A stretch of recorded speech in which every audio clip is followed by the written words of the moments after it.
नमस्कार दोस्तों, मेरा नाम है विश्वास। मैं अपने YouTube channel We Are Learn में आप सबका बहुत बहुत स्वागत करता हूं। दोस्तों, हम लोग पढ़ रहे हैं एनसीईआरटी से इतिहास। इससे पहले हमने कक्षा 6 और कक्षा 7 का इतिहास समाप्त कर दिया है। आज हम लोग शुरू कर रहे हैं कक्षा 8 का इतिहास, चैप्टर नंबर 1। दोस्तों, हमारे चैप्टर का नाम है कैसे, कब और कहाँ। आइए देखते हैं तारीखें कितनी महत्वपूर्ण होती हैं, इसके बारे में वो कह रहा है। एक वक्त था जब इतिहासकार तारीखों के जादू में ही खोए रहते थे। कब किस राजा की ताजपोशी हुई, कब कौन सा युद्ध हुआ, इन्हीं तारीखों पर गर्मा गर्म बहसें चलती थीं। आम समझ के हिसाब से इतिहास को तारीखों का पर्याय माना जाता था। आपने भी लोगों को यह कहते हुए सुना होगा, इतिहास तो बहुत उबाऊ है भाई, बस तारीखें रटते चले जाओ। क्या इतिहास के बारे में यह धारणा सही है? इसमें कोई शक नहीं है कि इतिहास अलग अलग समय पर आने वाले बदलाव के बारे में ही होता है। इसका संबंध इस बात से है कि अतीत में चीज़ें किस तरह की थीं और उनमें क्या बदलाव आए हैं। जैसे ही हम अतीत और वर्तमान की तुलना करते हैं, हम समय का जिक्र करने लगते हैं। हम पहले और बाद में की बात करने लगते हैं। देखिए, एक ऐसा समय था जो इतिहासकार थे, वो तारीखों को लेकर ही आपस में वाद विवाद किया करते थे। जैसे कब कौन राजा बना, उनकी ताजपोशी कब हुई, मतलब उनका ताजपोशी से ये लेना देना है कि कहते हैं ना कि भाई राजा कब बने, इनका राज तिलक कब हुआ, इन्होंने कब युद्ध लड़ा, कौन कौन से युद्ध हुए। इन सब बातों पर आपसी बहस चलती रहती थी। जो आम समझ की बात है आम लोगों की, उसके हिसाब से जो इतिहास है वो तारीखों पर काफ़ी निर्भर है।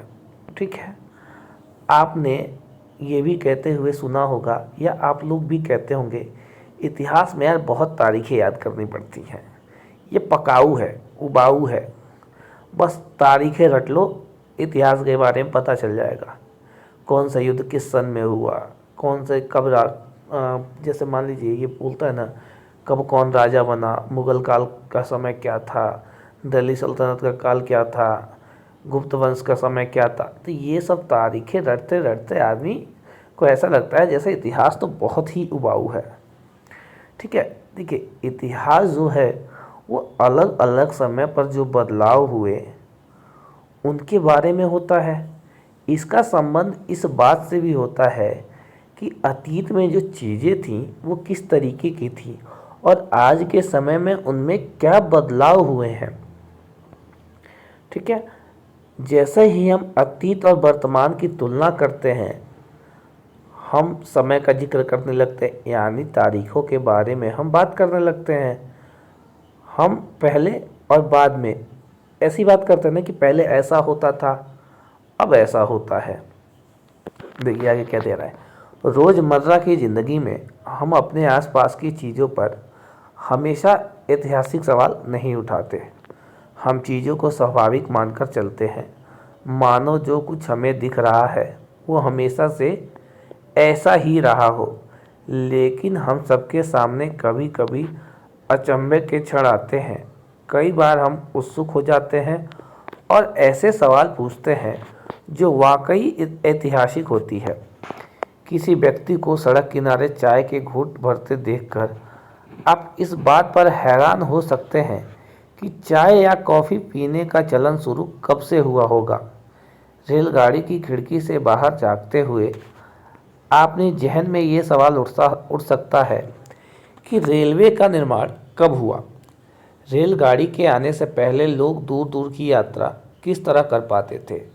सुबह अखबार पढ़ते हुए आप यह जानने के लिए उत्सुक हो सकते हैं कि जिस ज़माने में अखबार नहीं छपते थे, उस समय लोगों को चीज़ों की जानकारी कैसे मिलती थी। देखिए दोस्तों, ये कह रहा है कि आपके रोज़मर्रा की ज़िंदगी में बहुत सारी चीज़ें आपके आसपास बहुत सारी घटनाएं घटती रहती हैं, लेकिन हर घटना को देखकर आपके दिमाग में ये सवाल नहीं उठता कि ये जो घटना घटी है इसका इतिहास से कुछ लेना देना है। लेकिन हम चीज़ों को ये मानते हैं स्वाभाविक है कि मतलब ऐसा होता है, हो रहा होगा, ऐसा मानकर इग्नोर कर देते हैं, आगे बढ़ जाते हैं। लेकिन हमें जो कुछ भी दिखाई देता है वो हमेशा से ऐसा ही नहीं होता। ये समय के साथ धीरे धीरे धीरे बदलते हुए नया रूप ले लेता है। कभी कभी हमारे सामने ऐसे क्षण भी आते हैं जिसे देख के हम लोग चकित रह जाते हैं।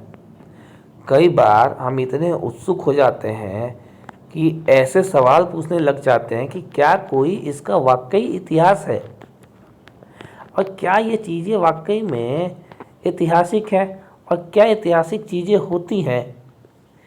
ये सब चीज़ें हमें हैरान कर देती हैं। मान लीजिए आपने देखा होगा कभी किसी व्यक्ति को सड़क के किनारे खड़े होकर चाय पीते हुए, तो आपके दिमाग में आता होगा ना कि यार आखिर ये चाय कॉफ़ी पीने का चलन कब से शुरू हुआ और इसकी शुरुआत आखिर हुई कैसे। ठीक है, कभी कभी आप लोग रेलगाड़ी में बैठते हैं और खिड़की के बाहर देखते हुए ये सोचने लगते हैं कि यार आखिर रेलगाड़ी का निर्माण कैसे हुआ होगा, कब हुआ होगा। आखिर जब रेलवे नहीं था, जब रेल नहीं था, जब ट्रेनें नहीं थीं, तो लोग इतनी दूर दूर जो यात्राएं हैं वो पैदल कैसे कर लेते थे। कभी कभी मान लीजिए आप सुबह बैठकर अखबार पढ़ रहे हैं, फिर अचानक आप ये सोचते हैं कि यार जब अखबार नहीं छपते थे उस समय लोगों को देर मतलब दूर दूर की खबरों का पता कैसे चलता था। दूर दूर की जो घटनाएं घट रही हैं उनके बारे में लोगों को पता आखिर कैसे चलता था, चीज़ों की जानकारी लोगों को कैसे होती थी। आइए देखते हैं, आगे दिया है, ये देखिए एक चीज़, ये जो चित्र है इस चित्र के बारे में यहाँ नीचे दिया है, हिंदुस्तान का ही है।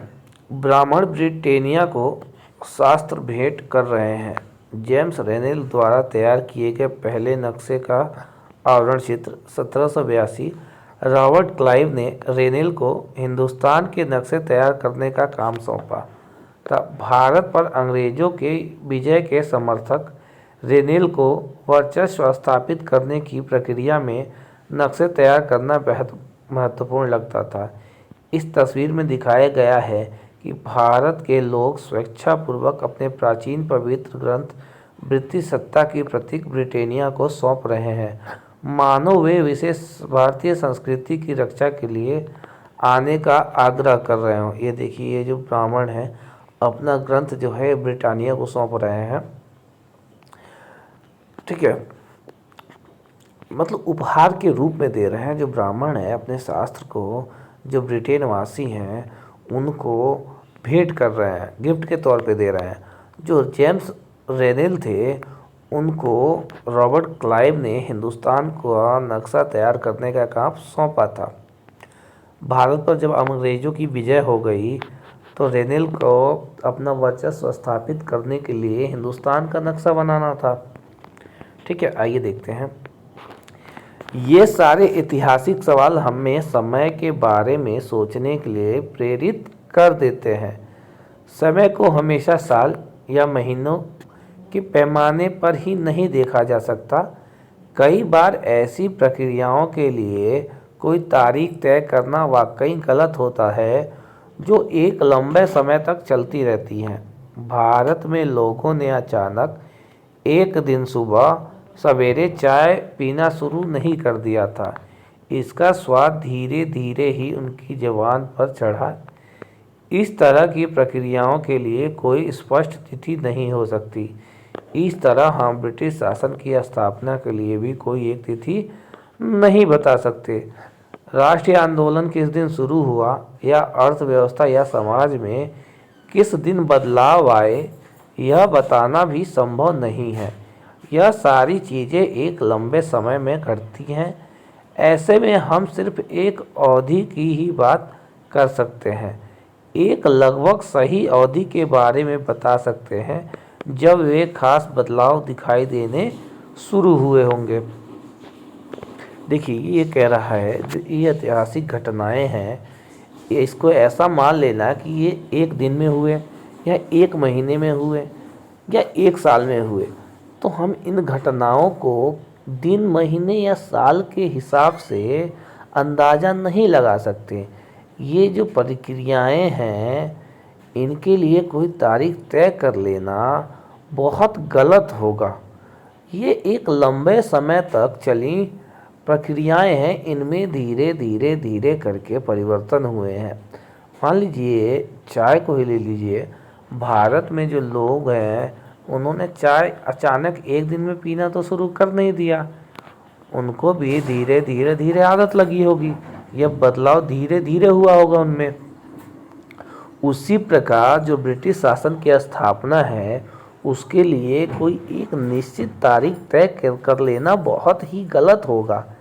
यह प्रक्रिया भी धीरे धीरे धीरे धीरे चली और धीरे धीरे बदलाव आए। मान लीजिए ये कह दें कि राष्ट्रीय आंदोलन किस दिन शुरू हुआ, तो ये कहना तो भाई गलत है ना। लोग मान लेते हैं 1857। अरे यार, एक तो ये मोटा मोटा तारीख है, इस दिन कोई बड़ी घटना घट गई तो लोगों ने ये नाम दे दिया, पर इसकी कहानी तो बहुत पहले से धीरे धीरे धीरे हुई। धीरे धीरे लोगों के अंदर रोष जागा और धीरे धीरे राष्ट्रीय आंदोलन की शुरुआत हुई। वही ये कह रहा है कि अर्थव्यवस्था या समाज में किस दिन क्या बदलाव आए, यह बताना बिल्कुल संभव नहीं है। ये सारी घटनाएं एक लंबे समय में घटती रहीं। ऐसे में हम सिर्फ एक अवधि की बात कर सकते हैं, एक लगभग सही अवधि के बारे में बता सकते हैं जब ये खास बदलाव दिखाई देने शुरू हुए।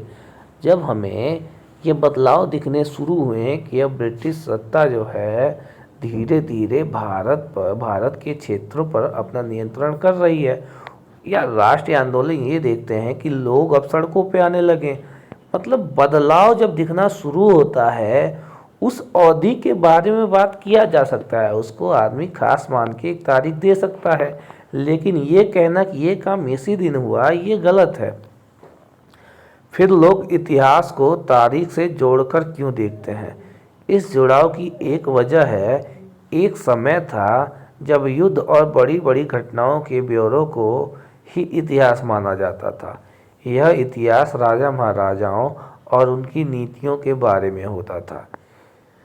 इतिहासकार ये लिखते थे कि कौन से साल राजा को ताज पहनाया गया, किस साल उसका विवाह हुआ, किस साल उसके घर में बच्चा पैदा हुआ, कौन से साल उसने कौन सी लड़ाई लड़ी, वह कब मरा और उसके बाद कब कौन सा शासक गद्दी पर बैठा। इस तरह की घटनाओं के लिए निश्चित तिथि बताई जा सकती है और इस तरह के इतिहासों में तिथियों का महत्व बना रहता है। देखिए ये कह रहा है कि हम इतिहास में कुछ घटनाएं ऐसे हैं जिनको तारीखों से जोड़कर देखा जा सकता है। मान लीजिए एक समय ऐसा भी था जब युद्ध और जो बड़ी बड़ी घटनाएं हैं उनका जो ब्यौरा, मतलब उनके जो लेखक थे जो उनका ब्यौरा देते थे, उनके बारे में बताते थे, तो उनके साथ वे तारीखों का वर्णन भी करते थे। जैसे कि इतिहास में जो राजा महाराजा हैं उनकी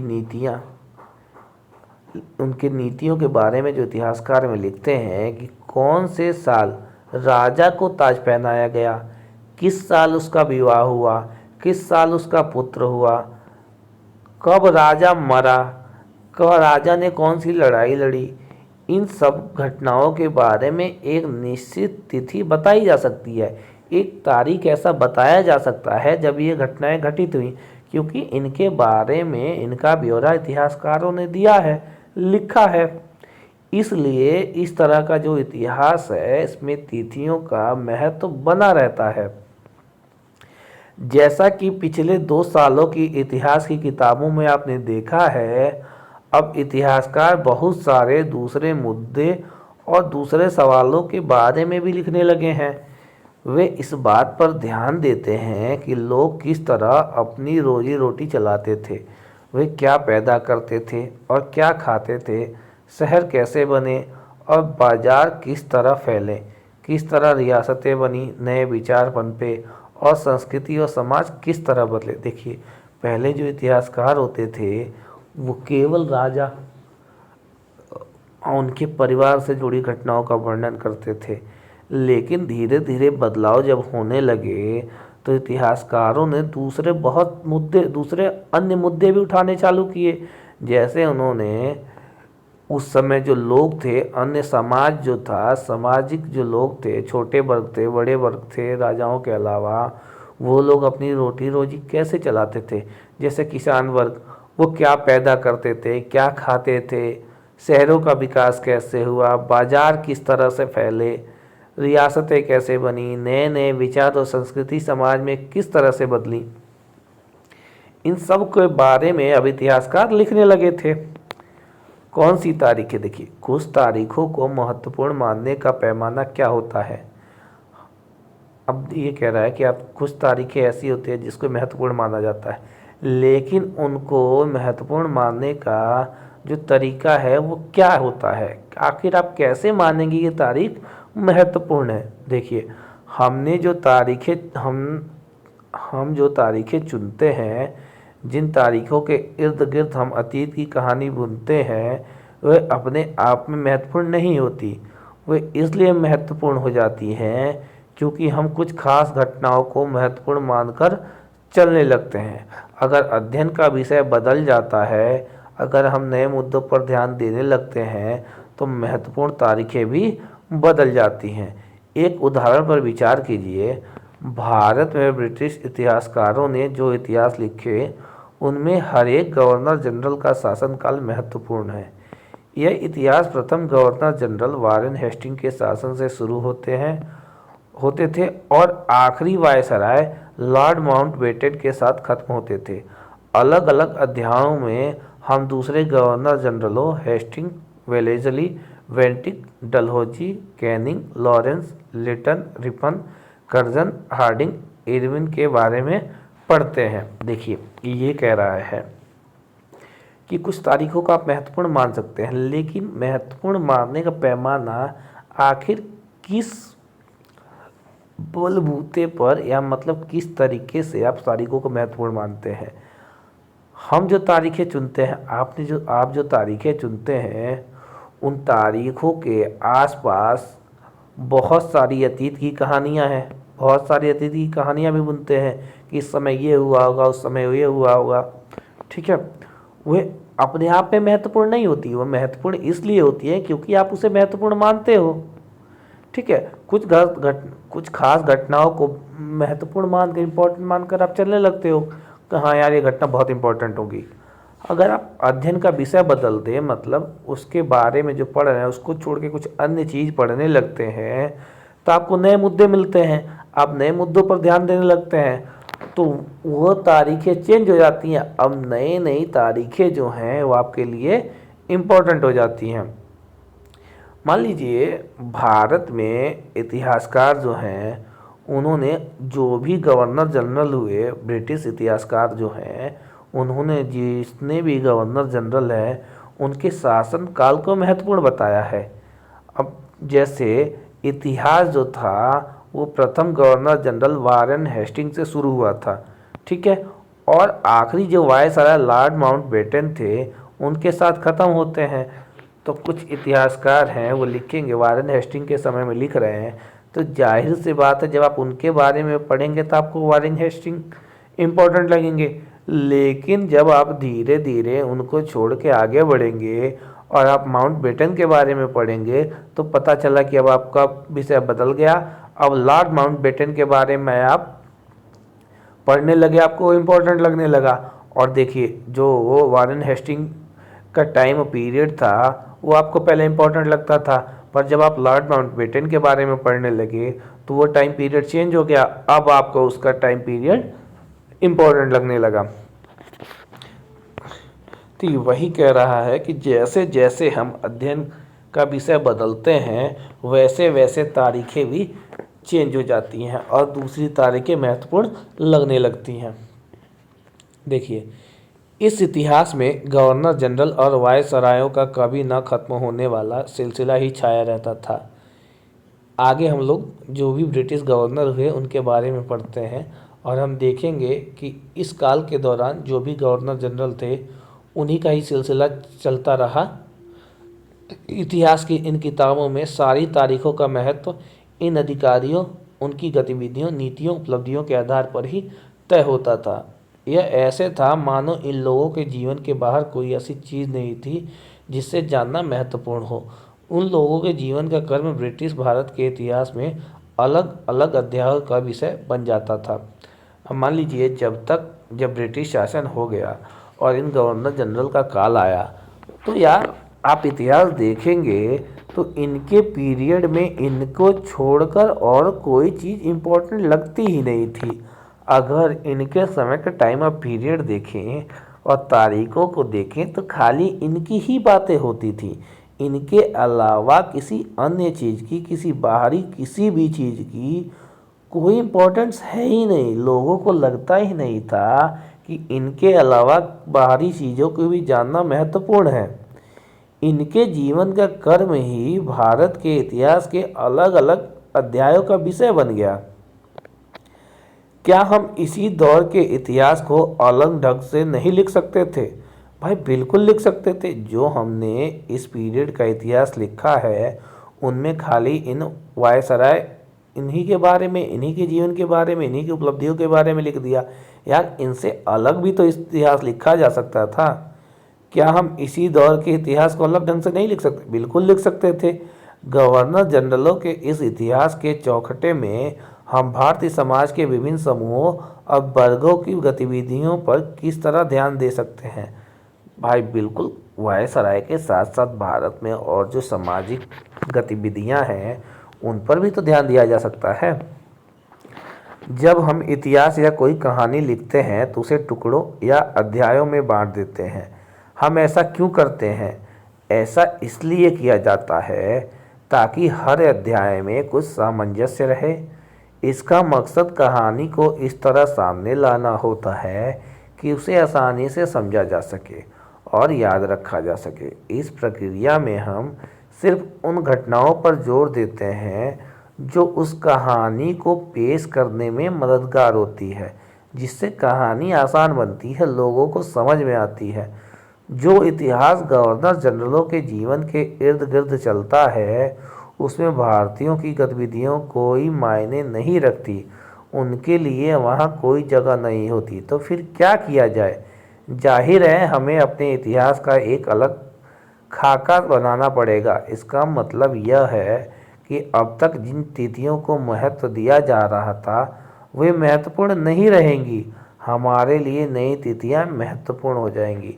देखिए ये कह रहा है कि जब हम किस इतिहास की कोई घटना के बारे में लिखते हैं या कोई कहानी लिखते हैं तो उसको अलग अलग भागों में बांट देते हैं। हम ऐसा इसलिए करते हैं ताकि हर अध्याय में कुछ सीखने को मिले। उनका मकसद ये होता है कहानी को इस तरह पेश करना होता है जिससे आम लोगों को वो चीज़ें आसानी से समझ में आ सके, उसको वो लोग याद रख सके, उसके बारे में जान सके। इस प्रक्रिया, ये जो तरीका है, इसमें हम उन घटनाओं पर जोर देते हैं जिसको कहानी के अच्छे से पेश करने में मदद मिलती है। और दूसरी तरफ जो इतिहास केवल गवर्नर जनरलों के जीवन के बारे में बात करती है, ठीक है, वो इतिहास हम भारतीयों के लिए यार कैसे मायने रखता है? यार वो कोई मायने नहीं रखता। उसकी जगह वहाँ कोई जगह ही नहीं होती यार। जो गवर्नर जनरल की खाली बात करता है इतिहास, उसमें अगर भारतीयों की जगह नहीं है तो हमारे लिए वो क्या मायने रखता है? हमारे लिए उसका हमारे लिए कोई जगह नहीं है। हमारे जीवन में उसका कोई महत्वपूर्ण रोल ही नहीं है। तो जाहिर सी बात है कि हमें अपना इतिहास बनाने का एक अलग खाका तैयार करना पड़ेगा। ठीक है, इसका मतलब ये भी होता है कि अब तक हम जिन तिथियों के, गवर्नर जनरल के समय काल की तिथियों को महत्वपूर्ण मान रहे थे वो महत्वपूर्ण है ही नहीं। जब हम अपने लिए नई तिथियां लिखेंगे, इतिहास को नए तरीके से लिखेंगे, तो नई तिथियां हमारे लिए इम्पोर्टेंट हो जाएंगी। अब देखिए हम अवधियाँ कैसे तय करते हैं, तारीखों को कैसे तय किया जाता है। 1817 में स्कॉटलैंड के अर्थशास्त्री और राजनीतिक दार्शनिक जेम्स मिल ने 3 विशाल खंडों में a history of British India, British Bharat का इतिहास नामक एक किताब लिखी। इस किताब में उन्होंने भारत के इतिहास को हिंदू, मुस्लिम और ब्रिटिश इन 3 कालखंडों में बांटा था। कालखंडों के इस निर्धारण को ज़्यादातर लोगों ने मान भी लिया। क्या आपको भारतीय इतिहास को समझने के इस तरीके में कोई समस्या दिखाई देती है? कोई समस्या दिखाई नहीं देती है भाई। इतिहास को हम अलग अलग कालखंडों में बांटने की कोशिश क्यों करते हैं? इसकी भी एक वजह है।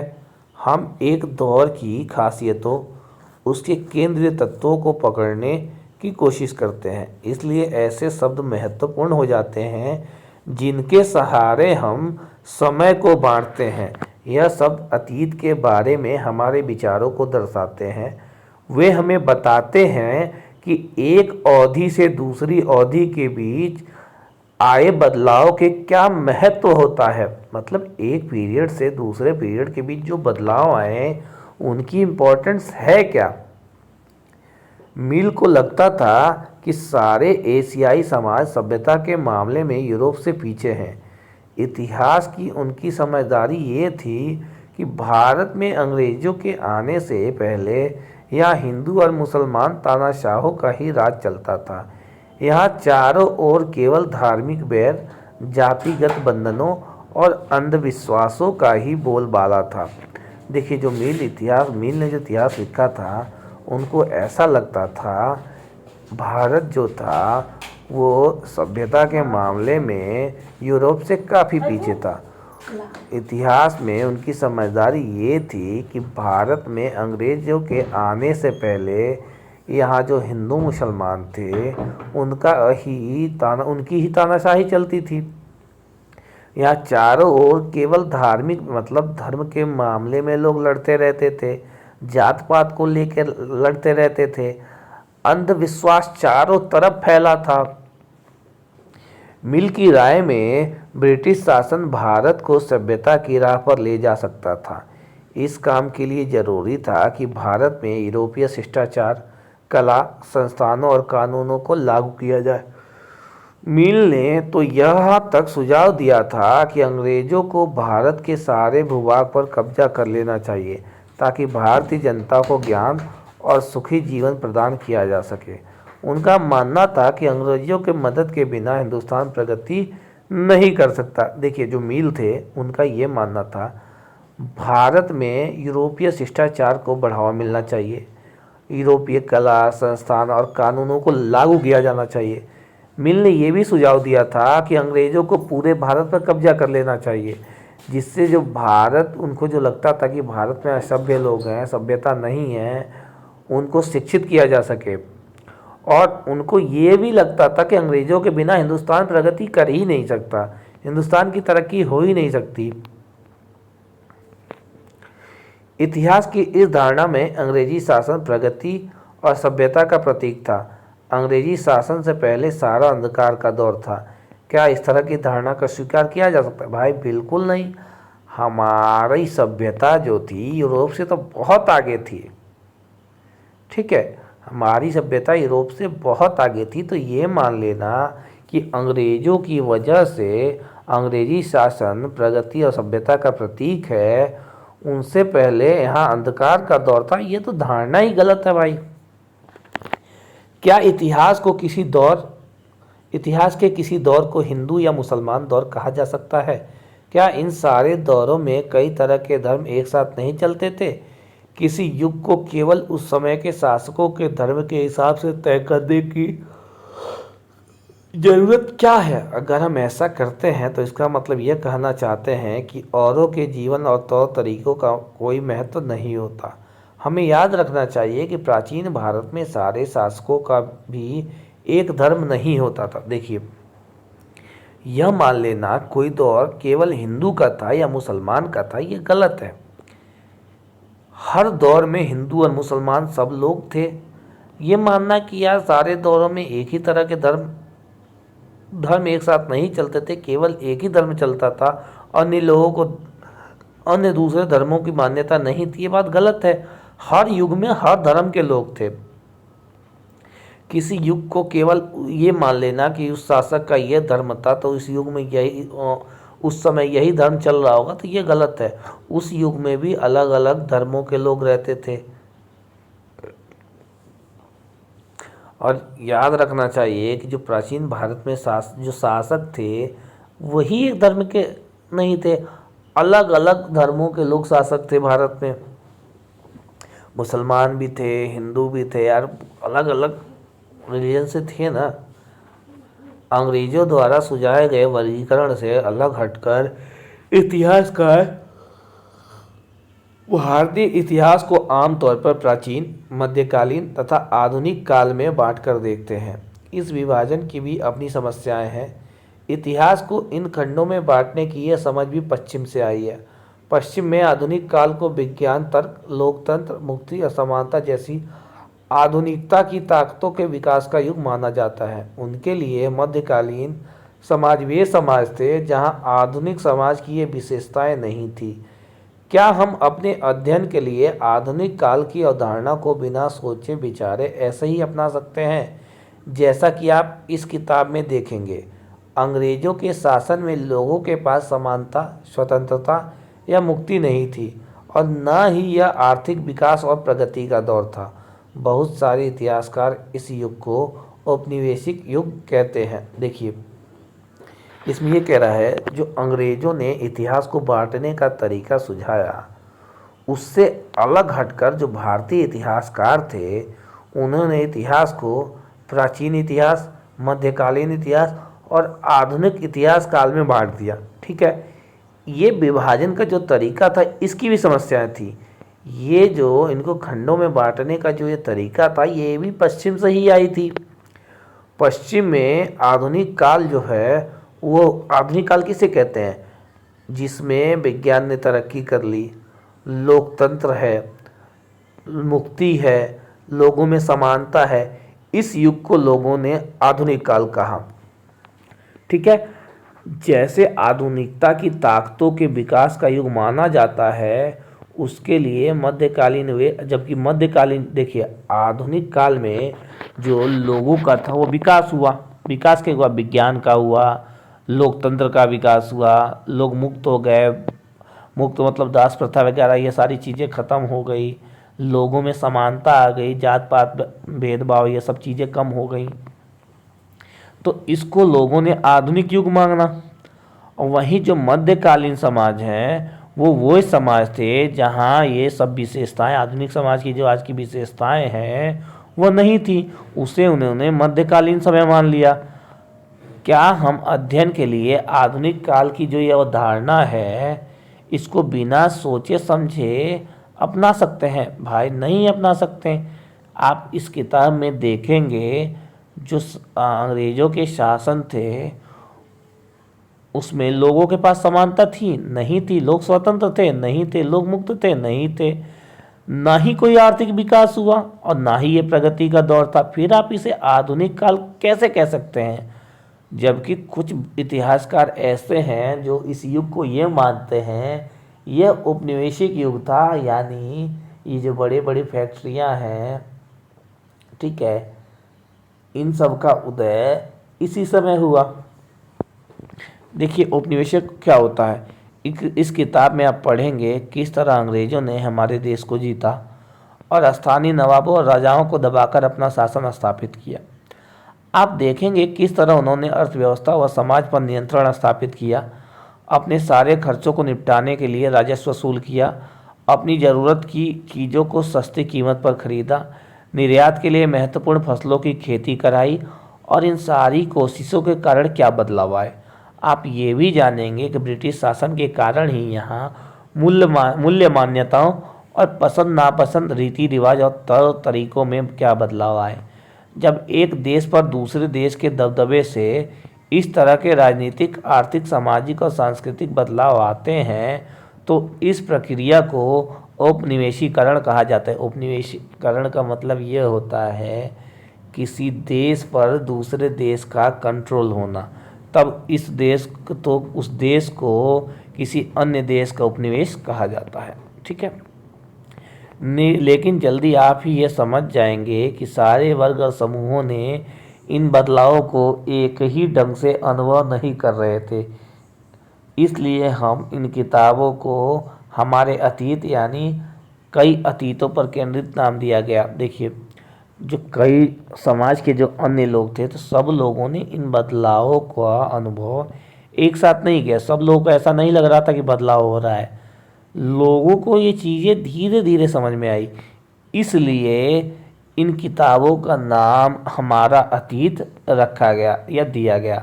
हम किस तरह जानते हैं? देखिए, भारतीय इतिहास के पिछले 250 साल का इतिहास लिखने के लिए इतिहासकार कौन से स्रोतों का इस्तेमाल करते हैं? आखिर वो लोग किस तरीके से, किस बेस पर 250 साल का इतिहास लिखते हैं? देखिए, प्रशासन अभिलेख तैयार करता है। अंग्रेजी शासन द्वारा तैयार किए गए सरकारी रिकॉर्ड इतिहासकारों का एक महत्वपूर्ण साधन होते हैं। अंग्रेजों की मान्यता थी कि चीज़ों को लिखना बेहद महत्वपूर्ण होता है। उनके लिए हर निर्देश, हर योजना, नीतिगत फैसले, सहमति, जांच को साफ साफ लिखना जरूरी था। ऐसा करने के बाद चीज़ों का अच्छी तरह से अध्ययन किया जा सकता था और उन पर वाद विवाद किया जा सकता है। इस समझदारी के चलते ज्ञान, टिप्पणी, प्रतिवेदन पर आधारित शासन की संस्कृति पैदा हुई। देखिए, जो इतिहासकार थे उन्होंने 250 साल का जो इतिहास लिखा, वो कैसे लिखा? जो ब्रिटिश शासन थी, जो अंग्रेजी शासन था, वो लोग अपना हर कार्य लिखित रूप में करते थे। जो जो भी कार्य होता था, जो सरकारी कार्य होता था, उनको लिखित रिकॉर्ड के रूप में लिखना महत्वपूर्ण मानते थे। उनका मानना था कि चीज़ों को लिखना बहुत ज़रूरी होता है। उनके चाहे हर योजना हो, कोई नीतिगत फैसला हो, कोई जांच हो, उन सबको साफ साफ लिखना बहुत ज़रूरी था, ताकि बाद में उन चीज़ों को अच्छी तरह से उनका अध्ययन किया जा सके, उस पर बात विमर्श किया जा सके, उनको समझा जा सके, उनमें कमियां क्या हैं, उनमें खूबियां क्या है, उन सारी चीज़ों को दूर किया जा सके। इस समझदारी के चलते, ठीक है, उन पर कमेंट्स किया जा सके यार, उन पर सवाल उठाए जा सके, उनकी कमियों को दूर किया जा सके, और इसके चलते ही बात विवाद, ज्ञान, टिप्पणी और प्रतिवेदन पर आधारित संस्कृति पैदा हुई।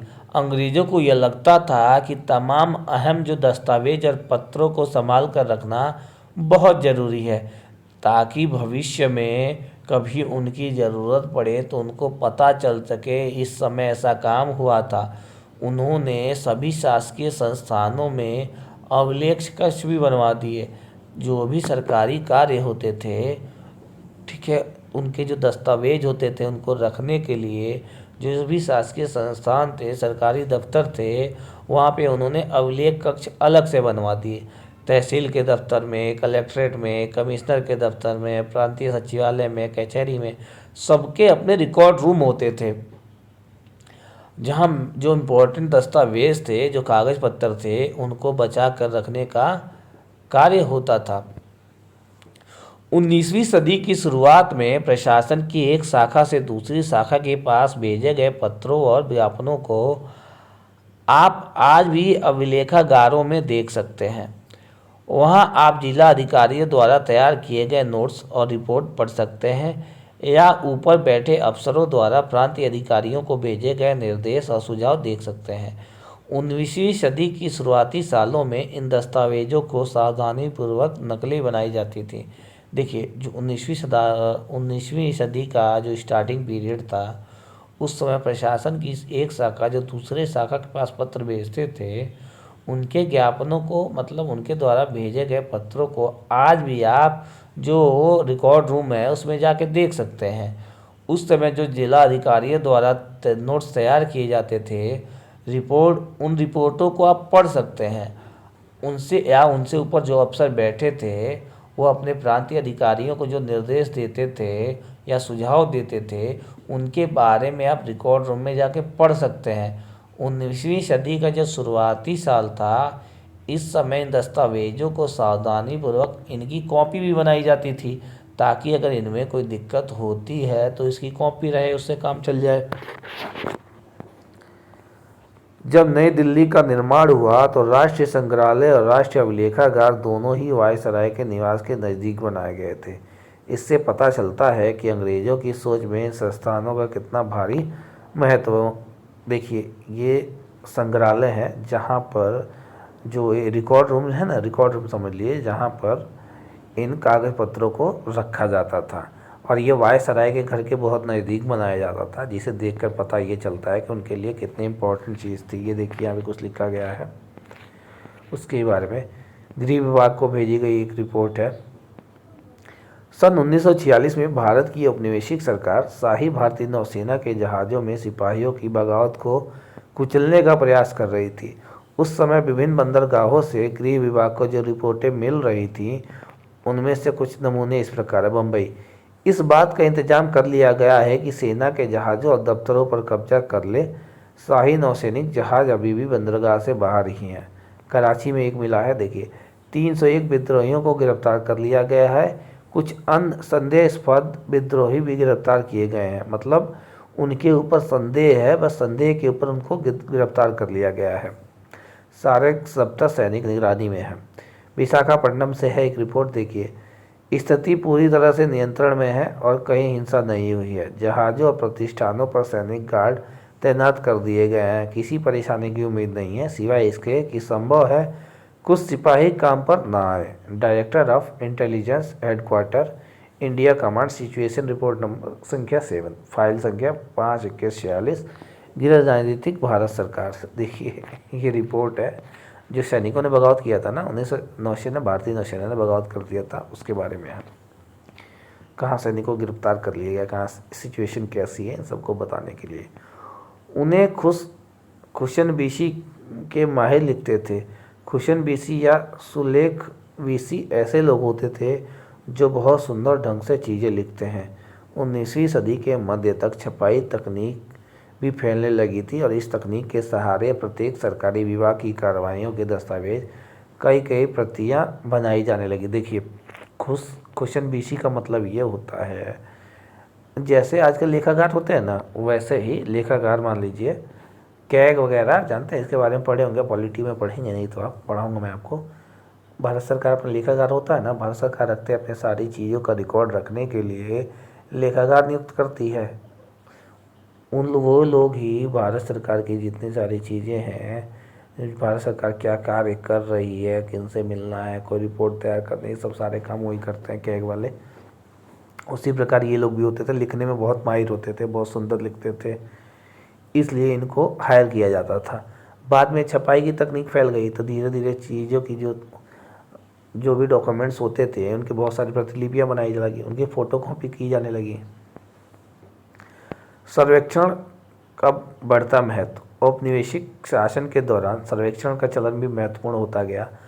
अंग्रेजों का विश्वास था कि किसी देश पर अच्छी तरह शासन चलाने के लिए उनको सही ढंग से जानना जरूरी होता है। सर्वेक्षण मतलब भाई किसी भी चीज़ के बारे में अच्छे से जानना, जांच पड़ताल करना, ठीक है। 19वीं सदी की शुरुआत तक पूरे देश का नक्शा तैयार करने के लिए बड़े बड़े सर्वेक्षण किए जाने लगे। गाँवों में राजस्व सर्वेक्षण किए गए। इन सर्वेक्षणों में धरती की सतह, मिट्टी की गुणवत्ता, वहाँ मिलने वाले पेड़ पौधे और जीव जंतुओं तथा स्थानीय इतिहास एवं फसलों का पता लगाया जाता था। अंग्रेजों की राय में किसी इलाके का शासन चलाने के लिए इन सारी बातों को जानना जरूरी था। 19वीं सदी के आखिरी से हर 10 साल में जनगणना की जाने लगी। जनगणना के जरिए भारत के सभी प्रांतों में रहने वाले लोगों की संख्या, उनकी जाति, इलाके और व्यवसाय के बारे में जानकारियाँ इकट्ठा की जाती थी। इसके अलावा वानस्पतिक सर्वेक्षण, प्राणी वैज्ञानिक सर्वेक्षण, पुरातात्विक सर्वेक्षण, मानव शास्त्रीय सर्वेक्षण, वन सर्वेक्षण आदि कई दूसरे सर्वेक्षण भी किए जाते थे। देखिए, अंग्रेजों का मानना था कि भारत पर शासन चलाने के लिए उसको सही ढंग से जानना बहुत ज़रूरी है। 19वीं सदी की शुरुआत में उन्होंने पूरे देश का नक्शा तैयार करने के लिए बड़े बड़े सर्वेक्षण करने लगे। वे लोग वो गाँव में जाकर वहाँ से राजस्व कितना आता है, उस गांव की धरती कैसी है, उसकी मिट्टी में क्या गुणवत्ता है, गुण क्या है, वहाँ पे कौन से पेड़ पौधे मिलते हैं, वहाँ जीव जंतु की स्पेशलिटी क्या है, वहाँ स्थानीय जो फसल हैं उनका इतिहास क्या है, अंग्रेज़ों की राय में किसी इलाके का शासन जो चलाने का कार्य है, इसके लिए इन सारी बातों का पता होना बहुत ज़रूरी था। 19वीं सदी के आखिरी में उन्होंने जनगणना भी स्टार्ट कर दिया। जनगणना से ये पता चलने लगा किसी इलाके की जनसंख्या कितनी है, किस जाति के लोग कितने हैं, उनकी संख्या क्या है, वो क्या व्यवसाय करते हैं, वो सारी जानकारियां रखने लगे। इसके अलावा वहाँ की जो वनस्पति हैं उनके बारे में, जो प्राणी वैज्ञानिक सर्वेक्षण है उनके बारे में, वहाँ के जो पुरातत्व यानी उसका इतिहास जो है वो क्या है, खुदाई करवाने लगे। मानव शास्त्रीय सर्वेक्षण भी करवाया, वनों का सर्वेक्षण करवाने लगे, बहुत सारे दूसरे चीज़ें थी जिनका सर्वेक्षण उन्होंने अनिवार्य कर दिया। अधिकृत रिकॉर्ड से क्या पता नहीं चलता। देखिए, रिकॉर्ड्स के इस विशाल भंडार से हमें बहुत कुछ पता लगा सकते हैं, फिर भी इस बात को नज़रअंदाज नहीं किया जा सकता कि ये सारे सरकारी रिकॉर्ड हैं। ठीक है, देखिए बंगाल का एक सीन है सर्वेक्षण के दौरान का। ऐसे जाके गांव-गांव में घूम के उसका सर्वेक्षण करते थे, वहाँ के बारे में, उसकी विशेषताओं के बारे में पता लगाते थे कि कहाँ क्या विशेषता है। ठीक है, कितने लोग रहते हैं, वहाँ क्या क्या चीज़ें पाई जाती हैं, इस गांव के लिए क्या महत्वपूर्ण है, इन सारी चीज़ों का पता लगाया जाता था। इसे सर्वेक्षण कहा जाता है। ठीक है, ये बंगाल का है जो दिया है। ठीक, आगे देखिए, इंसानों के खाने के लायक नहीं है। देखिए, अखबार से देश के विभिन्न विभागों में चल रहे आंदोलनों का पता चलता है। यहाँ 1946 में हुई पुलिस की एक हड़ताल की खबर दी गई। दिल्ली में 2000 से ज़्यादा पुलिस वालों ने बृहस्पतिवार सवेरे अपने कम वेतन और पुलिस लाइसेंस बावर्ची खाने से आने वाले घटिया भोजन के खिलाफ खाना खाने से इनकार कर दिया। जैसे यह खबर दूसरे पुलिस थानों तक पहुंची, वहां भी पुलिस वालों ने खाने से इनकार कर दिया। एक हड़ताली का कहना था, पुलिस लाइन्स की रसोई से हमारे लिए जो खाना आता है वो कोई इंसान नहीं खा सकता। हमें जो चपाती या दाल खानी पड़ती है उसे जानवर तक नहीं खा सकते। ये पुलिस विभाग ने हड़ताल किया था, उसी के बारे में बता रहा है। देखिए, तस्वीरों को बहुत ध्यान से देखना चाहिए, उनसे हमें चित्रकार की सोच पता चलती है। 1857 के विद्रोह के बाद अंग्रेजों द्वारा तैयार की गई सचित्र पुस्तकों में यह तस्वीर कई जगह दिखाई देती है। इस तस्वीर के नीचे लिखा होता था, बागी सिपाही लूट खसोट में लगे हुए हैं। अंग्रेजों की नज़र में विद्रोही जनता लालची, दुष्ट और बेरहम थी। इस विद्रोह के बारे में आप अध्याय 5 में 1857 में जो विद्रोह हुआ था उसकी एक चित्र है। अंग्रेज ऐसा दिखाना चाहते थे कि ये लोग लूटपाट कर रहे हैं, जबकि ऐसा नहीं था। ये तो स्वतंत्रता सेनानी है यार, इन्होंने 1857 की क्रांति में महत्वपूर्ण भूमिका निभाई थी। इन्होंने विद्रोह किया था अंग्रेजों के खिलाफ। इनसे हमें यही पता चलता है कि सरकारी अफसर क्या सोचते थे। इन तस्वीरों को देख के तो यही लगता है ना कि क्या सोचते थे, वही कहते थे ये लोग बागी जो हैं, बागी सिपाही हैं, ये लूटपाट कर रहे हैं। उनकी नज़र में जो विद्रोही हैं, आम जनता है, वो लालची है, दुष्ट है, बेरहम है। उनकी दिलचस्पी किन चीज़ों में थी और बाद के लिए वे किन चीज़ों को बचाए रखना चाहते थे। इन रिकॉर्ड्स से हमें यह समझने में हमेशा मदद नहीं मिलती कि देश के दूसरे लोग क्या महसूस करते थे, उनकी कार्रवाइयों की क्या वजह थी। इन बातों को जानने के लिए हमें कहीं और देखना होगा। जब हम ऐसे दूसरे स्रोतों की तलाश से निकलते हैं तो उनकी भी कोई कमी नहीं रहती, लेकिन सरकारी रिकॉर्ड्स के मुकाबले उन्हें ढूंढना ज़रा मुश्किल साबित होता है। इस लिहाज से लोगों की डायरियाँ, तीर्थ यात्राओं और यात्रियों के स्मरण, महत्वपूर्ण लोगों की आत्मकथाएं और स्थानीय बाज़ारों में बिकने वाली लोकप्रिय पुस्तिकाएँ महत्वपूर्ण हो जाती हैं। जैसे जैसे छपाई की तकनीक फैली, अखबार छपने लगे और विभिन्न मुद्दों पर जनता में बहस भी होने लगी, नेताओं और सुधारकों ने अपने विचारों को फैलाने के लिए लिखा। कवियों और उपन्यासकारों ने अपनी भावनाओं को व्यक्त करने के लिए लिखा। लेकिन ये सारे स्रोत उन लोगों ने रचे हैं जो पढ़ना लिखना जानते थे। उनसे हमें यह पता नहीं लगा सकते कि आदिवासी और किसान, खदानों में काम करने वाले मजदूर या सड़कों पर ज़िंदगी गुजारने वाले गरीब किस तरह के अनुभवों से गुजर रहे थे। देखिए ये कह रहा है साफ साफ मोटी मोटी बात कि जो अधिकृत रिकॉर्ड्स थे वो ज़्यादातर सरकारी थे। इन रिकॉर्ड्सों से बहुत सारी चीज़ों का पता लगाया जा सकता है, लेकिन फिर भी कई चीज़ें ऐसी थी जिनको नज़रअंदाज नहीं किया जा सकता कि ये जो रिकॉर्ड हैं ये सरकारी हैं। सरकारी रिकॉर्ड्स का कहना ये है कि ये देखिए यहाँ जो तस्वीर दिया है ये 1857 के विद्रोह का है। ये विद्रोही जो हैं ये तो सिपाही हैं, भारतीय सिपाही हैं।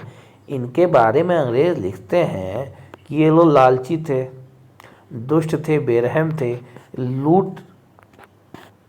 लूट खसोट का काम कर रहे थे, लूटपाट मचा रहे थे।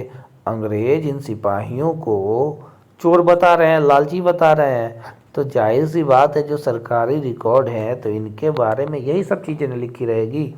तो उस हिसाब से इनका अंदाज़ा लगा लेना कि आप भी यही सोचने लगे हैं कि जो 1857 में विद्रोही सिपाही थे वो लोग लालची थे। नहीं भाई, लालची नहीं थे, वो तो विद्रोह कर रहे थे, उनके खिलाफ जो अत्याचार हो रहा था उससे वो लड़ रहे थे। तो इनके बारे में अंग्रेज़ों ने लिखा है, जो सरकारी रिकॉर्ड्स मिलते हैं तो ये गलत है ना, तो इससे पता लगाया नहीं जा सकता। इसके लिए हमें दूसरे तरीके ढूंढने होंगे कि आखिर इनके बारे में कैसे पता लगाया जा सकता है। ठीक है, तो हमें पता लगाने के लिए जो दूसरी कार्रवाइयाँ हैं वो करनी पड़ती थी। आखिर वो कैसे, देखिए इन रिकॉर्ड से हमें यह समझने में हमेशा मदद नहीं मिलती कि देश के जो दूसरे लोग थे वो क्या महसूस करते थे और उनकी जो कार्रवाइयाँ थी। ये जो 1857 विद्रोह के जो सिपाही हैं, अंग्रेज़ों ने तो ये बोल दिया लूटपाट मचा रहे हैं, लेकिन ये लोग वाकई में क्या करना चाहते थे इसका पता लगाने के लिए हमें दूसरा तरीका ढूंढना पड़ेगा ना।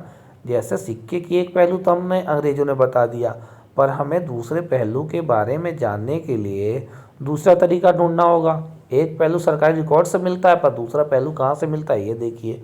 उस पहलू के बारे में पता लगाने के लिए हम दूसरे रास्ते की तलाश करते हैं। उसकी कोई कमी नहीं है, लेकिन सरकारी रिकॉर्ड्स के मुकाबले उन्हें ढूंढना, देखिए सरकारी रिकॉर्ड्स जो हैं तो रिकॉर्ड रूम में भरे पड़े हैं, वहाँ से मिल जाते हैं, लेकिन जो दूसरे स्रोत हैं, दूसरे माध्यम हैं, उनको ढूंढना मुश्किल साबित होता है।